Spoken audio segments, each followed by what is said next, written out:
Saya nak terangkan salah faham yang berlaku dalam masyarakat kita pasal hibah. Okey guys, hibah ni mudahnya bagi nak mudah faham adalah sumbangan orang ramai dalam satu tabung, di mana kita sebagai peserta yang mencarum setiap bulan berkongsi risiko. Bila mana siapa yang terkena musibah dulu, dia yang akan dapat pampasan terlebih dahulu. Okey, bermakna that's why kita baru ada yang mencarum baru 3 bulan, ada yang mencarum baru seminggu, tapi bila dia kena musibah, hilang upaya kekal, ada yang meninggal dunia, dia dapat pampasan sebanyak 6 angka, sedangkan dia baru bayar sekali. Jadi guys, itu sebenarnya adalah duit daripada sumbangan peserta-peserta lain yang mencarum hibah juga. Okey, ada yang salah faham, itu penerangan ringkas saya tentang hibah lah. Yang saya nak terangkan salah faham ni, salah faham tentang hibah. Yang pertama, hibah ni hanya untuk orang yang dah kahwin je. Sebenarnya hibah ni bukan untuk orang yang dah kahwin saja, tetapi untuk orang yang belum kahwin juga. Sebab apa? Hibah ni dia cover juga untuk hilang upaya kekal. Jadi contoh macam saya bujang. Jadi saya tak ada tanggungan, betul, tak ada isteri, tapi saya masih ada komitmen. Saya masih bagi mak saya duit. Okey, saya masih contoh saya ada hutang PTPTN, contoh komitmen saya lah. Jadi bila saya hilang upaya kekal, agak-agak saya ataupun saya kena penyakit kritikal, saya boleh bekerja ke macam biasa? Taklah kan? So bila kita tak kerja, macam mana kita nak ada gaji, ataupun macam mana kita nak ada pendapatan setiap bulan? Tak adalah guys, sebab kita dah sakit, kita dah terlantar, kita dah cacat, ataupun kurang upaya. Jadi majikan terpaksa berhentikan kita dan dia boleh cari orang lain. Jadi nak tak nak kita terpaksalah minta bantuan dengan Baitumal, Jabatan Kebajikan Masyarakat. Tetapi berapa banyak je yang kita boleh dapat? 300, 400 sebulan? Ini realiti yang saya cakap lah.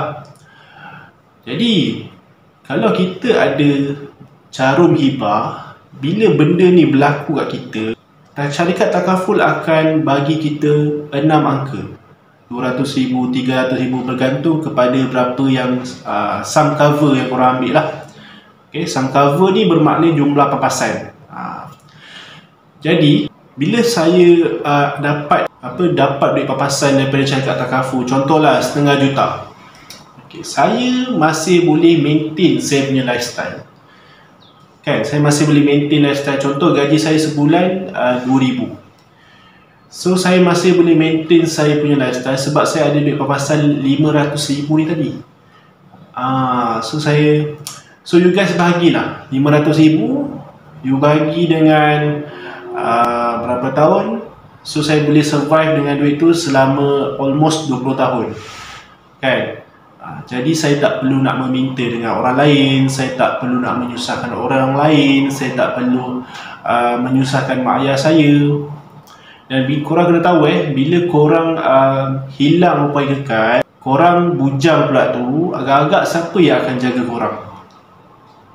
Of course lah mak ayah kita. Tapi kalau kita, macam mana kita nak mak ayah jaga kita sedangkan kita tak ada hibah ni, kita tak ada duit sebanyak contohnya 500,000 ni, kita tak ada. Agak-agak kita punya parent kena kerja tak untuk nak menanggung kita balik? Kan? Nak menanggung kita yang dah tak kerja ni, lepas tu hilang upaya kekal, dah minta maaf cakap cacat, kan? Duduk je kat rumah. Of course, diorang terpaksa bekerja balik. Diorang dah sedar-sedar bersara, kan? Dengan duit yang ada cukup-cukup tu, diorang terpaksa bekerja balik sebab nak menanggung kita ni. So you guys rasa kita ni anak yang macam mana? Kita ni kalau boleh, kita janganlah menyusahkan mak ayah kita, betul? Kita kena ringankan beban orang lain tadi lagi.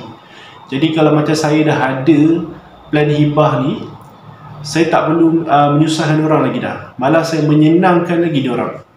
Kan? Saya mungkin boleh hire someone yang boleh jaga saya, boleh uruskan saya. Maklumlah dah terlantar, dah sakit, pakai pampers, Ini untuk yang memang betul-betul hilau PKK yang kronik lah, kan, dah terlantar sampai memang mulut pun tak boleh nak bercakap, kan. Tapi saya ada 1/2 juta, saya boleh hire seseorang untuk uruskan saya. Saya tak perlu susahkan mak ayah saya. Tapi macam mana kalau saya tak ada 1/2 juta, ataupun saya tak ada plan hibah ni? Of course saya akan menyusahkan mak ayah saya. Jadi kita sekarang ni yang tengah sihat, yang tengah tak sakit, yang masih layak untuk register hibah, ambillah cepat-cepat guys. Ambillah cepat-cepat, kan. Yang kedua, salah faham yang berlaku adalah rugi ambil. Sebab apa? Kalau tak sakit, kalau tak meninggal dunia, tak dapat, kan. Burn. Sebenarnya salah.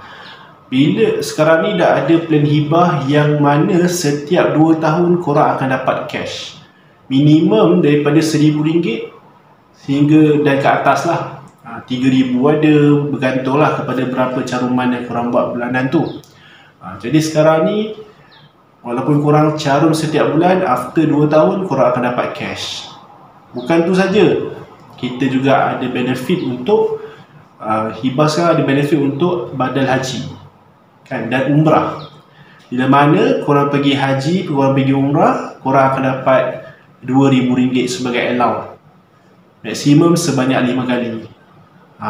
So korang sambil korang menderma ataupun korang mencarum hibah setiap bulan tu, sebenarnya korang buat juga simpanan untuk pergi haji dan umrah. Betul tak? Okey. Dan yang terakhir, salah faham yang berlaku adalah hibah ni membazir bayar setiap bulan. Sebenarnya hibah ni kita bayar setiap bulan tu adalah derma yang kita buat untuk diri kita dan juga orang lain. Sebenarnya bila korang bayar hibah tu, duit tu telah pun digunakan untuk membantu peserta yang lain. Sebab bukan korang seorang je yang mencarum hibah, beratus ribu orang mencarum hibah kat Malaysia ni. Jadi duit tu akan masuk ke dalam tabung takaful. Tabung takaful lah, untuk mudah faham. Jadi dalam peserta yang mencarum dalam tabung tu beratus ribu orang, jadi duit dia banyak lah, kan. Jadi sesiapa yang kena musibah tu, kita salurkan dekat dia. Itulah konsep takaful.